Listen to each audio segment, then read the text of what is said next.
The abandoned hangar squatted on the edge of the forgotten military district, like a steel tomb, its corrugated walls streaked with decades of rust and neglect. Marcus Kane had won it for $1 at the city auction, outbidding absolutely no one. The auctioneer's nervous laughter echoed in the empty chamber as he handed over the deed, muttering something about finally getting that cursed thing off the books. Local scavengers avoided the place religiously, whispering that no one who entered after sundown ever came back the same. Some claimed they never came back at all. Inside, dust motes danced in shafts of dying sunlight that pierced through broken skylights. The air hung thick and oppressive, filled with the metallic taste of oxidized steel and something else, something organic and wrong. Massive rusted beams stretched overhead like the ribs of some prehistoric beast, and beneath layers of moldering tops and collapsed scaffolding, Marcus could make out the silhouette of something enormous. When he finally pulled away the covers, his breath caught in his throat. An ancient starship lay before him, scarred and broken, its hull a patchwork of alien metals that seemed to absorb light rather than reflect it. Strange runes covered every surface, not human writing, not any writing he'd ever seen, but symbols that hurt to look at directly, as if they were carved by something that didn't understand how human eyes were supposed to work. At first glance, the ship appeared to be worthless scrap. Entire sections of hull plating had been torn away, revealing twisted metal innards. The engines were gutted, their cores dark and cold. Panels hung loose like broken teeth, and cables spilled from wounds in the superstructure like electronic entrails. Any sane person would have called it junk and started planning how to cut it up for salvage. But Marcus felt something else, entirely a presence that made his skin crawl and his instincts scream. The shadows seemed too deep, too dark, and in his peripheral vision, he could swear he saw shapes moving where no shapes should be. It was as if the ship itself was watching him, weighing him, deciding whether he was worth keeping alive. Word spread quickly through the underground networks that dealt in military surplus and forbidden artifacts. Rumors painted the warship as a relic from battles older than recorded human history, from conflicts that predated the first space colonies by millennia. The more outlandish stories claimed it had never belonged to humans, at all, that it was some alien derelict that had crashed to Earth in the dark ages between the stars. Veterans who'd served in the Outer Rim campaigns took one look at photos and went pale, muttering about ships they'd seen in classified files, vessels that weren't supposed to exist according to any official timeline. The smart ones stopped asking questions after that. Night brought the real terror. The hangar groaned and creaked with sounds that had nothing to do with settling metal or changing temperatures. Footsteps echoed across the empty floor, slow, deliberate, impossibly heavy, though Marcus could see nothing when he swept his flashlight across the space. His tools began disappearing, only to reappear days later, in impossible locations. Wrenches embedded in solid concrete walls, screwdrivers melted into puddles of metal, measurement devices twisted into geometric shapes that defied physics. The security cameras he'd installed malfunctioned constantly, their feeds dissolving into static whenever something moved in the darkness. On the rare occasions when the footage remained clear, it showed empty space where the footsteps sounded loudest. His first real breakthrough came when he managed to access a partially intact data terminal buried deep in the ship's superstructure. Most of the files were corrupted beyond recovery, but fragments remained alien glyphs that his translation software could only partially decode. Words like exile, guardian, and containment appeared repeatedly in the fragments, along with coordinates that placed the ship's origin somewhere beyond the edge of mapped space. There were references to a cleansing protocol and something called the Final Vigil, but the context remained maddeningly unclear. What became obvious was that this wasn't a warship in the traditional sense. It was a prison, and whatever it had been built to contain was still aboard. The accident happened on his third week. While attempting to repair a damaged control panel, Marcus slipped and gashed his palm on a jagged piece of metal. Blood splattered across the ship's dark hull, and for the first time in what must have been centuries, the vessel responded.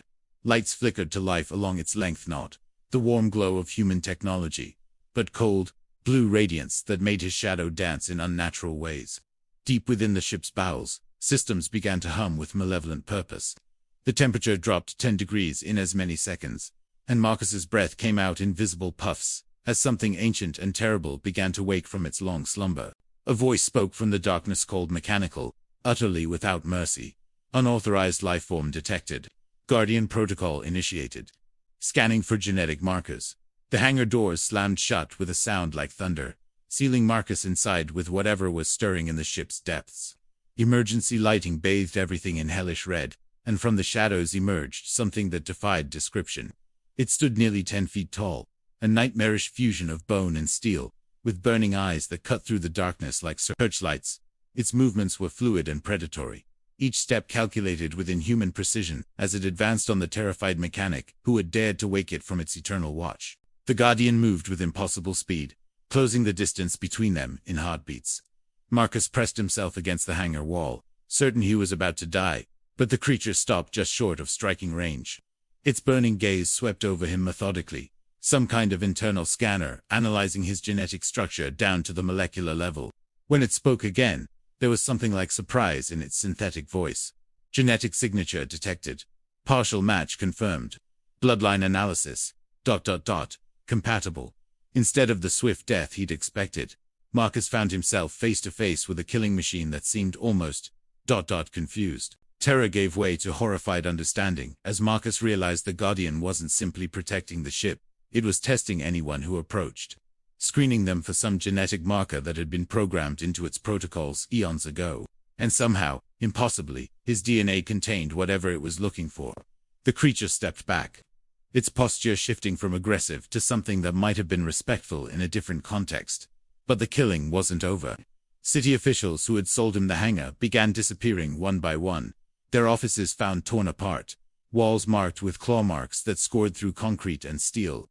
The few survivors spoke of something that hunted in the night, something that moved like liquid death and left no witnesses. The Guardian's nocturnal hunts became the stuff of urban legend. Security footage from around the district showed glimpses of impossible speed, shadows that moved independently of any light source, and shapes that cameras couldn't quite capture properly. But Marcus himself remained untouched, the creature's protocols apparently protecting him even as it slaughtered anyone else who came too close. He began to understand that it was waiting for something, some proof of worthiness, some demonstration that he was ready for whatever responsibility came with being the ship's chosen inheritor. The question was, ready for what? Deeper investigation revealed the truth that military historians had tried to bury. The ship belonged to an ancient human fleet that had been systematically erased from all official records. Their battles fought in the dark spaces between stars against enemies that weren't supposed to exist.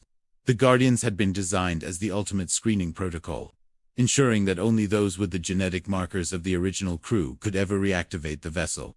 But why had such precautions been necessary? What had happened to require such desperate measures? The answers lay in the ship's core, protected by security systems that would kill anyone without proper authorization. As Marcus ventured deeper into the vessel's heart, holographic projectors came online, filling the corridors with ghostly images of titanic space battles. He watched in awe and terror as human fleets clashed with alien armadas across star systems that shouldn't have existed according to any timeline he knew. The scale was staggering, not the small skirmishes of recent colonial wars, but conflicts involving millions of ships and weapons that could crack planets. These weren't ancient humans struggling with primitive technology, but a civilization that had reached heights of military power that made current human forces look like children playing with toys. The Guardian had followed him into the ship's depths, and now, it did something that chilled Marcus to his core. It knelt, not as a prisoner submitting to a captor, but as a soldier acknowledging a superior officer. Its burning eyes dimmed to a respectful glow, and when it spoke, there was something like reverence in its synthetic voice. Genetic authentication complete. Command protocols transferred. Awaiting orders. The implications crashed over Marcus like a tidal wave. This wasn't just about him, it was about what he represented, what his bloodline meant to something that had been waiting in the dark for longer than human civilization had existed. The ship's central systems began awakening in response to his presence, and through the expanding network of active sensors, Marcus glimpsed the true scope of what lay hidden in the vessel's hull. Thousands of Guardian units hung in stasis chambers throughout the ship, an army of nightmares waiting for the right genetic key to bring them back to consciousness. Each one was a perfect killing machine, designed for warfare on a scale that dwarfed anything in recorded history. But they weren't weapons of conquest, they were weapons of protection. Guardians standing watch against something so terrible that an entire civilization had chosen to erase itself from history rather than risk its return. In the ship's central command chamber, Marcus found the final piece of the puzzle. This wasn't just a warship or even a repository of ancient Guardians. It was a prison, a vault, and a warning beacon all at once. Humanity hadn't stumbled across this vessel by accident. They had been guided to it, prepared for it over centuries of carefully managed genetic development. The original fleet had seeded bloodlines across human space, ensuring that, when the time came, there would be someone capable of taking command. Someone who could wake the Guardians when they were needed most. The terrifying implication was clear. If the ship was awakening now, it meant the ancient enemy was stirring again. The final revelation came as sensors detected massive objects moving in the space beyond Pluto, objects that registered as ships, but were larger than anything human technology could produce. They moved with purpose, heading directly for Earth, with the slow inevitability of a countdown timer reaching zero. The Guardian army in the ship's hold began activating automatically, their stasis chambers flooding with awakening light, as protocols older than human history prepared for what was coming. Marcus realized with crystal clarity that humanity was never meant to find this ship so soon. They were supposed to have centuries more to prepare, to grow stronger, to build fleets that could stand against what was coming. Instead, they had maybe months. As the last Guardian awakened and took its place in the growing army, Marcus understood that his life as a simple mechanic was over. He was no longer just a man who had bought a hangar for $1. He was the inheritor of humanity's darkest secret and their last hope.